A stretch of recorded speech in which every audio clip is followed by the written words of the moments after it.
Aqui na Madeira existe um evento que é 24 horas a dançar, em Santana. Aqui é 24 horas a conferenciar e a ouvir conferências. Também é uma forma de resistência, interessante. E muito bem,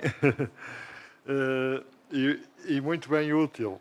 Sim, senhora. Muito bem, esta conferência está aqui fora do lugar e resultou do processo de reformulação do programa em virtude da contingência que nós conhecemos do vento, falou-se aqui do vento, que impediu que muitos conferencistas chegassem a tempo e por isso estamos aqui agora a repor as conferências que estavam fora do lugar. Muito bem, cabe-me falar sobre a apresentação de Maria no quadro daquilo que é a grande história das ordens e congregações religiosas e, claro, em 20 minutos só posso adiantar algumas notas para situar também aquilo que foi a presença, a ação modeladora das ordens e congregações aqui neste território, no arquipélago da Madeira. Eu começaria por dizer o seguinte: as ordens religiosas e as congregações formaram-se na Idade Média no grande tronco do monaquismo, desde São Bento, e que depois deu origem a grandes ramos, a grandes metamorfoses até hoje em dia, desde as ordens monásticas, passando depois pelas ordens ativas, até às congregações e até aos institutos seculares.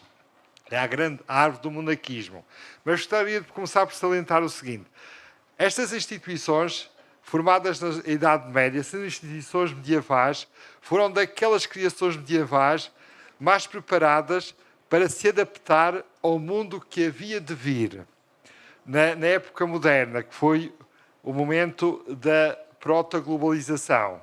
E, de algum modo, explica a sua estrutura, o facto de elas hoje ainda subsistirem vigorosas. E explica o facto de estarmos aqui tantos e tantos continentes, e já vamos ver.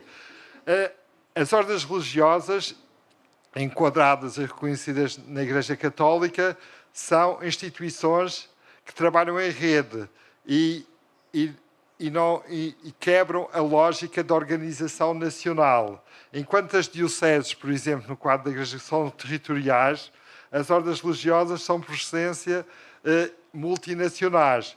São as precursoras das multinacionais modernas, como precisa ter consciência disto. No bom sentido, multinacionais religiosas, porque têm um centro e depois trabalham em rede em diferentes países, mas todos coordenados pela mesma regra, pelo mesmo regimento, pelas mesmas constituições e agindo, cumprindo a sua missão, o seu ideário, de forma articulada e em rede, com a estrutura organizativa centralizada e depois assente em diferentes territórios.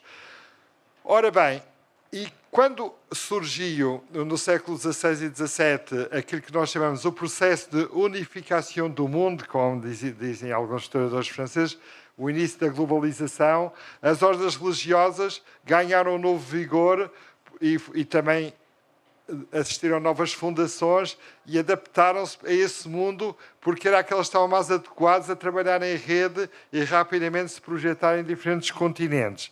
E a Madeira situa-se também neste processo.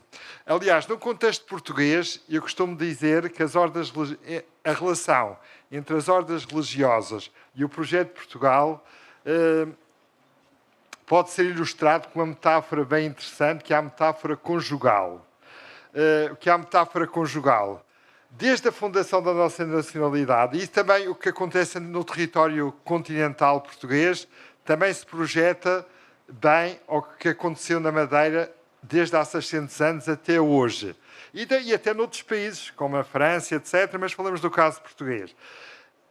Desde a fundação da nacionalidade portuguesa, que as ordens religiosas, as congregações, se comprometeram com o projeto de construção daquilo que se veio chamar Portugal. E houve uma relação, precisamente, de casamento, daí a metáfora conjugal. E, inicialmente, começou a relação de casamento de comunhão de bens materiais, simbólicos, espirituais, culturais, etc.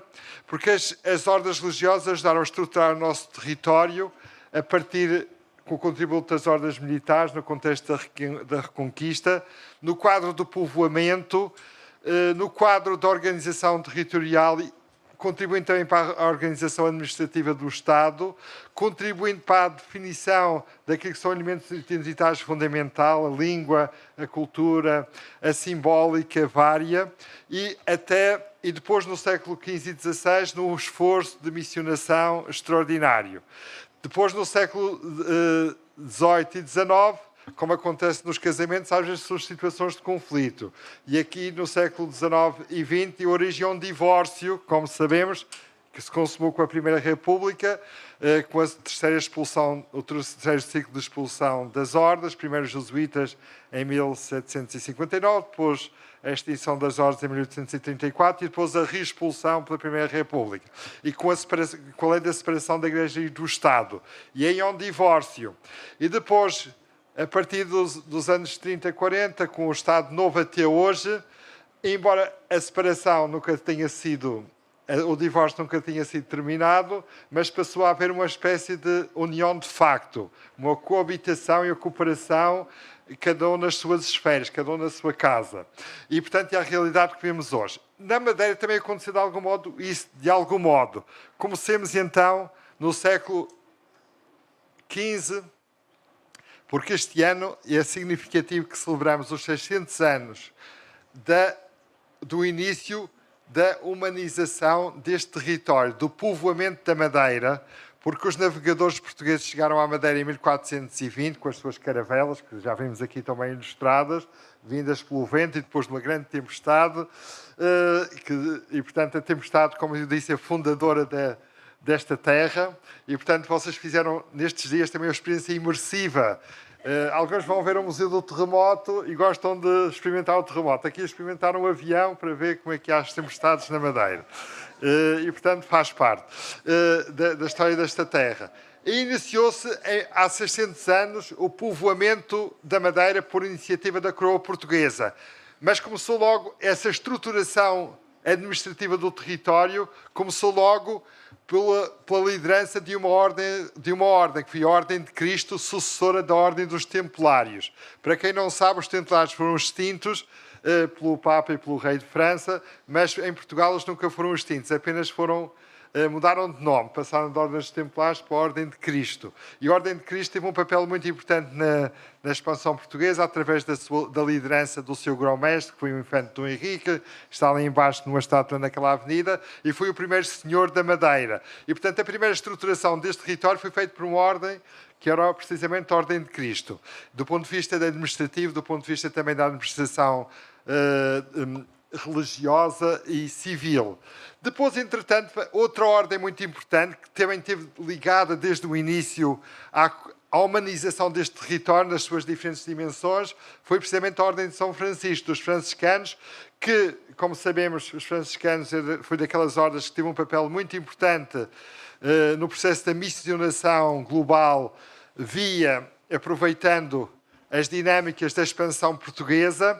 E os franciscanos como missionários vinham também nas caravelas, e quando Portugal se estabelecia em diferentes pontos de diferentes continentes, como aconteceu na Madeira, também estabelecia a presença política portuguesa e administrativa, mas também se estabelecia a presença religiosa. E muitos missionários de várias ordens, inclusive os franciscanos, acompanhavam esse esforço de expansão e de fixação.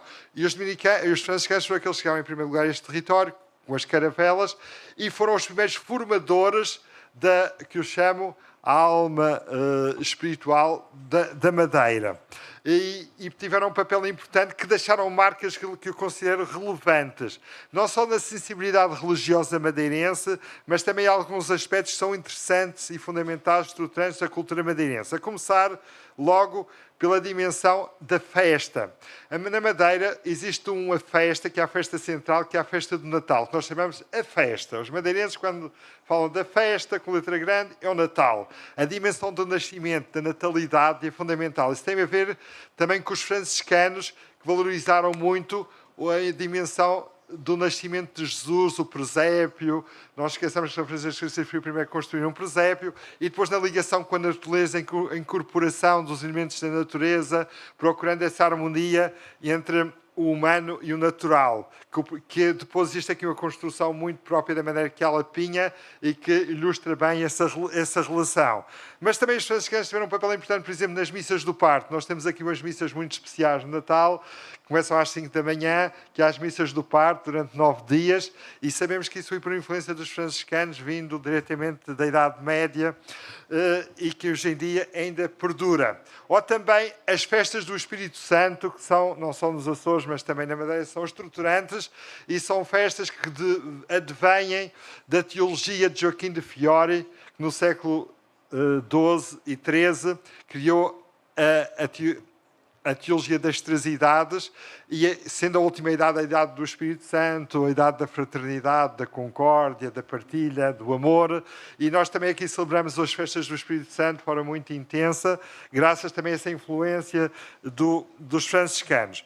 Depois, outra ordem que veio a seguir, também estruturante deste processo de humanização deste território, de construção de sociedade nova em várias dimensões, foi os jesuítas que edificaram o primeiro colégio em 1570, o Colégio do Funchal. Temos ali e a sua igreja do colégio, que é uma verdadeira joia madeirense, muito bonita, ali no largo do colégio. Quem puder visitar, visite. Vai ser uma explosão de beleza observar aquela igreja, e construir um grande colégio, enquadrando a Madeira naquilo que nós podemos chamar a construção da primeira rede global de ensino. Os jesuítas, a partir do século XVI e XVII, como sabemos, durante 200 anos, até o século XVIII, construíram a primeira rede global de ensino, criando colégios a partir no contexto português, aproveitando o patroado português e a presença portuguesa em vários continentes, desde Portugal até o Japão, a China, etc., mas também faziam a partir também de outras expansões europeias, a partir da Espanha, a partir das chamadas assistências, que englobavam várias províncias da Companhia de Jesus. E a Madeira também foi situada nessa dinâmica de construção de uma rede global de ensino, e este colégio, que era de uma dimensão invulgar para a época, como todos os colégios dos jesuítas, era uma quase universidade, contribuiu para formar muitas elites madeirenses e também foi fundamental para a estruturação de uma cultura letrada na Madeira, e ajudando também a projetar missionários e destacando até figuras relevantes no contexto do tempo, como, por exemplo, uma figura que foi considerado um dos primeiros pedagogos globais, que foi o padre Manuel Alves, que nasceu na Ribeira Brava, se tornou na Companhia de Jesus, que se tornou diretor do Colégio das Artes em Coimbra, e que escreveu a gramática latina, e que foi considerado o primeiro manual pedagógico global. Porquê? Porque foi preparado para se adaptar ao ensino dos colégios dos jesuítas, e depois foi tornado obrigatório em todos os colégios dos jesuítas do mundo inteiro, de todas as províncias, e é preciso não esquecer que no tempo de Pombal, quando os jesuítas foram expulsos e depois extintos em 1773 pelo Papa Clemente XIV, franciscano, os jesuítas tinham mais de 700 colégios em todo o mundo, 700, e várias universidades. E este manual do padre Manuel Alves era adotado em todos os colégios, mas também fora da Companhia de Jesus. E foi considerado o primeiro manual pedagógico global usado como base do ensino em todos os colégios dos jesuítas de todo o mundo. E, portanto, a Madeira também teve nesse centro gravitacional, nessa plataforma giratória, onde estas multinacionais, que são as ordens, se situaram e também ajudaram também a projetar figuras que depois também ganharam dimensão global. Mas depois vieram também, no plano mais contemplativa, a Ordem do Carmo, dos Carmelitas, que também tiveram aqui uma presença e também contribuíram à sua maneira também para formar espiritualmente a Madeira. Mas no contexto dos franciscanos não podemos descurar que eles tinham a dimensão, o ramo feminino, mas também tinham o ramo masculino, mas também o ramo feminino, as clarissas, que também tiveram aqui importantes conventos e que geriam também, do ponto de vista económico, eram dinamizadoras e líderes de empreendimentos económicos na Madeira, além da sua dimensão contemplativa, tinham muitas propriedades e também contribuíram também para a estruturação económica deste território. Entretanto, no século XVIII também chegaram cá, a pedido do Bispo do Funchal, a congregação da missão de São Vicente de Paulo, os vicentinos, precisamente vindos de França, precisamente para ajudar a qualificar espiritualmente estas populações. E depois, no século XIX, há uma mudança, como sabemos, na viragem do século XVIII para o século XIX, existe uma perturbação naquilo que é a grande perturbação e a grande tribulação da história das ordens e congregações religiosas. São os inícios das grandes perseguições, a expulsão dos jesuítas, depois na viragem para o século XIX, quer a nível internacional, quer a nível nacional, há os processos de perseguição ou de limitação da sua ação. Mesmo em Portugal, na viragem do século XVIII, já havia uma grande pressão crítica sobre as ordens e houve até planos de reforma das mesmas, até que no século XIX, em 1834, há o processo de extinção, que depois é um processo de extinção que não vai ser efetivo e, como acontece muitas vezes em Portugal, uma coisa é a lei, outra coisa é a realidade, como nós temos. E então, na Madeira, isso ainda é mais evidente. E o que é que acontece? Apesar da extinção das ordens e congregações em 1834, a partir da segunda metade do século XIX, acompanhando aquilo que podemos chamar o movimento internacional de ressurgimento metamórfico do chamado de grande tradição do monaquismo, em que se dá uma grande metamorfose na história das ordens, onde elas passam a ser congregações religiosas. As novas fundações, assentes neste ramo do monaquismo, passam a configurar-se como congregações, fazendo uma atualização daquilo que é a vida monástica. A última ordem religiosa foi fundada em 1778 e, a partir daí, a Santa Sé só permitia a fundação de congregações. E o século XIX, espantosamente, o século mais anticatólico, mais antirreligioso da nossa história, foi o século onde mais germinaram ordens e congregações religiosas. Um verdadeiro boom a nível internacional. Em França, então, surgiram muitas, em Espanha e em Portugal. E isso vai depois chegar a Portugal e à Madeira, e na viragem do século XVIII do século XIX para o século XX, também vamos ver a expressão desse boom das ordens, das congregações religiosas. Regressam antigas ordens e começam a chegar também a Portugal e à Madeira as novas congregações religiosas. Com um destaque especial que eu gostava de destacar, que é a relevância das congregações femininas. E onde se vê claramente de forma espantosa o dinamismo, as congregações, como já tinha acontecido na Idade Média e como foi muito bem apontado por Regine Pernot, no mito na Idade Média, que as ordens religiosas na Idade Média foram um espaço de emancipação feminina e também de liderança feminina, onde as mulheres podiam ter uma alternativa de vida que não fosse o casamento ou ficarem solteiras em casa dos pais. E é ter um espaço onde iam revelar a sua liderança e a sua capacidade também de serem empreendedoras, claro, no universo religioso. E isso também voltou a acontecer no século XIX. E é espantoso olhar muitas ordens femininas que surgem, onde se revelam mulheres extraordinárias com capacidade de fundar realmente instituições multinacionais. E aqui temos o exemplo que já foi aqui subejamente apresentado, da apresentação de Maria, mas também temos o exemplo das vitorianas que foram fundadas aqui na Madeira, graças à ação da Mary Wilson, mas tantas outras. Peço desculpa. E agora falta 5 minutos, vamos em frente, em 5 minutos resolvemos o problema. E então, o que é que acontece? O que é extraordinário é que estas mulheres e estas congregações religiosas, na sua maioria, apostam fortemente em dimensões que, à partida, as mulheres, naquele tempo, não teriam acesso, que era capaz de liderar uma grande instituição internacional, projetar comunidades por todos os continentes e depois dedicar-se a eixos de ação absolutamente centrais para construir sociedades melhores e mais equilibradas, para construir o humano numa dimensão integral. A dimensão da educação, a dimensão espiritual e a dimensão da solidariedade. E é por isso que elas acabaram por ser incorporadas em estados laicos e até antirreligiosos, que acabaram por tolerá-las, porque elas acabaram por se tornar absolutamente fundamentais, porque cooperavam no melhoramento da sociedade e eram supletivas àquilo que era a ação do Estado. E na Madeira isso é relevante. As congregações religiosas femininas tiveram um papel, sem falar das masculinas, mas eu gostava de destacar as femininas, um papel fundamental no combate à chaga do analfabetismo e a atender a eixos de formação, a oferta formativa que a Madeira não tinha. E as Irmãs da Apresentação de Maria foi um exemplo disto, já foi absolutamente abordado. Mas também tivemos as vitorianas. As vitorianas, fundadas pela Madre Wilson, criaram escolinhas por todo o território madeirense, tentando contribuir para colmatar a falta de escolas que o Estado não proporcionava para atender à chaga do analfabetismo.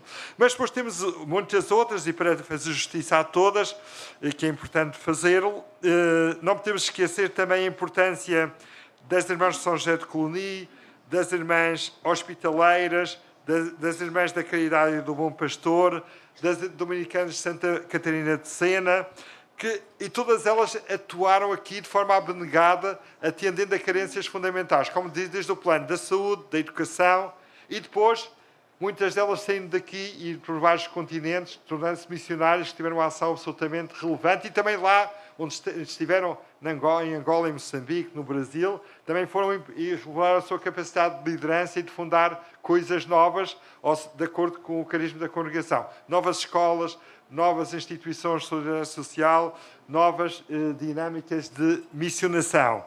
E, portanto, aqui as congregações femininas acabam por ser um espaço onde as mulheres podem realizar e pôr a render as suas competências e os seus talentos, muitas vezes em espaços sociais onde isso não era permitido, nem tinham essa possibilidade. E, portanto, foram a relação de grandes figuras femininas ao serviço desta terra e ao serviço do mundo.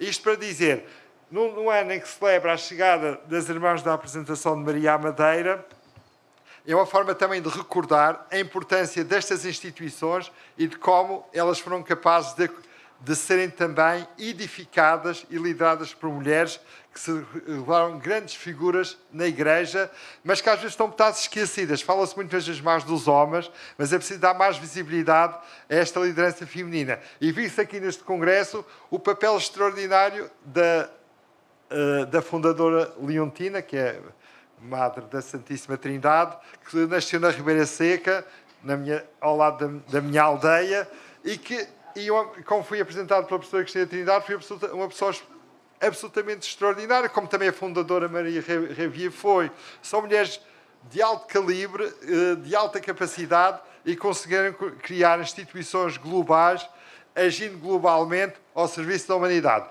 E hoje não podíamos estar e o melhor exemplo desta dimensão e capacidade de agir globalmente, procurando construir uma sociedade melhor, de rosto humano, como todas as congregações religiosas têm como objetivo, mas esta em especial, é esta plateia que está cá. Nós não podíamos estar aqui neste congresso, como somos de todos os continentes, aqui a estar e estamos aqui nestes 3 dias, se não fosse esta congregação religiosa, que é uma verdadeira multinacional do bem e da bondade, que chamou, através das suas redes globais, tantas pessoas para estarmos aqui todos juntos nesta plateia cosmopolita, a aprender tanto nestes dias e a conviver e a nos conhecermos mutuamente e a construirmos juntos uma humanidade melhor. Muito obrigado.